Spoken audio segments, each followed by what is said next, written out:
बच्चे जीरो को टिक कर देते हैं, लेकिन आपने क्या करना है, हमारा जो नेचुरल नंबर जो स्मॉलेस्ट है वो क्या है, 1 है। ध्यान रखना इस बात को। अगर पूछेगा स्मॉलेस्ट होल नंबर तो आपने क्या बोलना, स्मॉलेस्ट होल नंबर क्या है, 0। और एक बात है, पूछ सकता है कि all natural numbers are whole number, क्या सारे के सारे नेचुरल नंबर होल नंबर हो सकते हैं?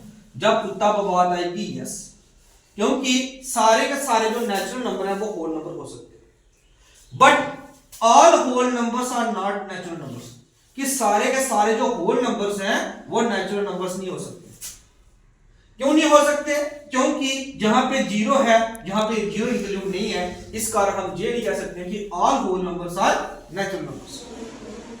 उसके बाद सिंपल बात की जाए, अब आपको मैंने बताया ही है सब कुछ।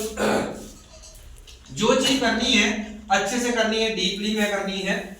नंबर सिस्टम का थोड़ा सा लेके जा रहे हैं, बाकी और भी सब लेक्चरों का डेमो देंगे आपको।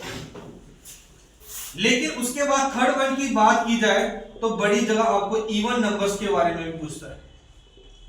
तो इवन नंबर्स में बोल सकता हूं ऐसे नंबर जो क्या होंगे, डिविजिबल बाय क्या होंगे, 2 से। एग्जांपल के तौर पे बात करें 2, 4, 6, 8 एंड सो ऑन। तो इसका मतलब ये हुआ जो नंबर 2 के टेबल में आएंगे उन्हें इवन नंबर्स बोला जाएगा। और फोर्थ वन की बात की जाए ऑड नंबर्स की, तो दैट नंबर क्या होंगे, नॉट डिविजिबल बाय 2। अब जहां पे इस केस में जो हमारा रिमाइंडर आता है वो 0 आता है। डिविजिबल होंगे ऐसी बात नहीं है, पर बात क्या होंगे, इसका जो रिमाइंडर है वो नॉट इक्वल टू 0 आएगा, क्योंकि इसका रिमाइंडर कभी भी 0 नहीं आएगा। तब जा बोल सकते हैं सिंपल। उसके बाद फोर्थ वन की बात की जाए, दैट इज नोन है, हमारे पास आते हैं रेशनल नंबर की बात की जाती है। अब ये चीज बेटा इंपॉर्टेंट चीज है। रेशनल नंबर्स क्या है? रेशनल नंबर हम सिंपल उन्हीं नंबर को बोलते हैं which can be represent in the form of p upon q, but हमारी कंडीशन ये है q is not equal to 0। क्या होगा? सिंपल एग्जांपल बात करूं तो देखना, जैसे मैं 2/3 लिख सकता हूं, 4/3 लिख सकता हूं, 0/4 लिख सकता हूं, ये सारे हैं। बट कंडीशन क्या है, 2 बाई नीचे कभी डिनोमिनेटर में 0 नहीं आएगा, that is not a rational number. अगर कोई ऊपर नंबर है नीचे डिनोमिनेटर में 0 है तो that number is not defined. इस नंबर को हम डिफाइन नहीं कर सकते हैं। अगर ऊपर 0 है नीचे कोई नंबर है, that is equal to answer 0, that 0 is a rational number. हो सकता है सिंपल बात, आपने इसमें घबराना नहीं है। लेकिन पेपर में क्या आता है, जैसे मान लेता हूं 0/2 is equal to, 0/2 equal to पूछेगा 0 ऑप्शन ए में, बी ऑप्शन में 2 बोलेगा, सी ऑप्शन में 4 बोलेगा, या डी ऑप्शन में बोलेगा नॉट डिफाइंड।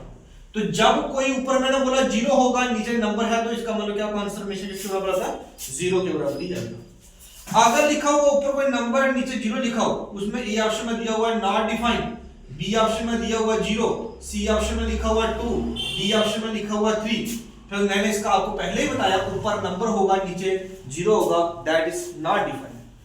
ये मैंने आपको सिंपल बताया हुआ है। इन नंबरों का ये आपने अच्छे से तैयारी करनी है। उसके बाद अभी देखते हैं और नंबर्स, फिर आपको थोड़ा सा अलजेब्रा की तरफ लेके जाएंगे।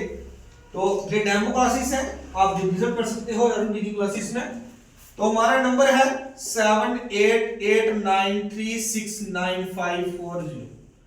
तो जल्द ही हमारे ऑनलाइन बैच भी शुरू हो जाएगा, ऐप चल रहा है, फिर आपको ऑनलाइन भी पढ़ाया जाएगा, सिंपल कोर्सेज ही होंगे।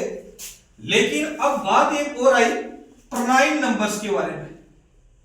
प्राइम नंबर्स और कंपोजिट नंबर्स, बड़े बच्चों को कंफ्यूजन है प्राइम और कंपोजिट नंबर के बारे में। जा रखिए, वेरी वेरी इंपॉर्टेंट टॉपिक आ गया आपका प्राइम एंड कंपोजिट नंबर्स। अब देखो, प्राइम नंबर को सिंपल में लैंग्वेज में बात करूं, डिफाइन की बात ना करूं, तो प्राइम नंबर ऐसे नंबर होते हैं जिसके कम से कम 2 फैक्टर होते हैं। कम से कम कितने फैक्टर होते हैं? 2 फैक्टर कहने का मतलब क्या होता है कि ऐसा नंबर जो 1 के टेबल में है और इटसेल्फ खुद के टेबल में है। जैसे मैं सिंपल लिख सकता हूं which has only 2 factors, ठीक है बेटा, टू फैक्टर्स हो गए। अब एग्जांपल की बात करते हैं। पहले मैं एक साइन पे आपको बताता हूं। देखिए 1 के टेबल में आता है 1, इसके सेम हो गए, ये तो हो नहीं सकता। लेकिन जो 2 है, 2 1 के टेबल में भी आता है और 2 के टेबल, इसके दो ही फैक्टर हुए। इट मींस जो हमारा प्राइम हो गया 2 हो गया, 3 हो गया, हमारा क्या हो गया 5 हो गया, 7 हो गया। उसके बाद हमारा नंबर कौन, साइड 7 के बाद हमारा 9 ही है। 9 क्यों नहीं है? देखिए जो 9 है वो 1 के टेबल में भी आता है, 3 के टेबल में भी आता है और 9 के टेबल में भी आता है। इसलिए हमारा इसलिए प्राइम नंबर नहीं है। 2 है, 3 है, 5 आ गया, 7 आ गया, 11 आ गया, 13 आ गया एंड सो ऑन। और कंपोजिट नंबर्स बेटा वो नंबर हैं it has more than 2 factor, more than 2 factor, जिसके 2 से ज्यादा फैक्टर होते हैं उन्हें क्या बोला जाता है? Composite numbers. एग्जांपल के तौर पे बात की जाए तो इसमें दो से ज्यादा फैक्टर वाला कौन सा? 4 आ गया, 6 आ गया, 8 आ गया, 9 आ गया, 10 आ गया, 10 आ गया, उसके बाद 12 आ गया। क्योंकि देखो जो 4 है वो 1 के टेबल में भी आता है, 2 के टेबल में भी आता है, 4 के टेबल, लेकिन it has more than 2 factors. 1 का फैक्टर है, 2 का भी है, 4 का भी है, तो इटली इसके बड़े सारे फैक्टर्स हैं। तो मैं ये कहता हूं कि जो कंपोजिट नंबर्स है it has more than 2 factors. उसके बाद जो प्राइम नंबर्स है इट हैज ओनली 2 फैक्टर्स। आपके सामने क्वेश्चन आता है, एक नोट करने वाली बात है इंपॉर्टेंट। जो 1 है वो ना तो क्या है, नॉट ए कंपोजिट नंबर्स नर ए प्राइम नंबर, ठीक है, ना तो वो कंपोजिट नंबर है ना तो वो क्या आ गया प्राइम नंबर है, क्योंकि उसका वो कुछ नहीं है। तो ये इंपॉर्टेंट क्वेश्चन है। बोल सकते हैं which one of the following is the not a composite number not a prime number, तो आपने ऑप्शन टी करना है 1। अगर आपको पूछे स्मॉलेस्ट प्राइम नंबर तो आपने स्मॉलेस्ट प्राइम नंबर टिक करना है 2। उसके बाद कंपोजिट नंबर की बात की है, स्मॉलेस्ट कंपोजिट नंबर आ गया आपका 4।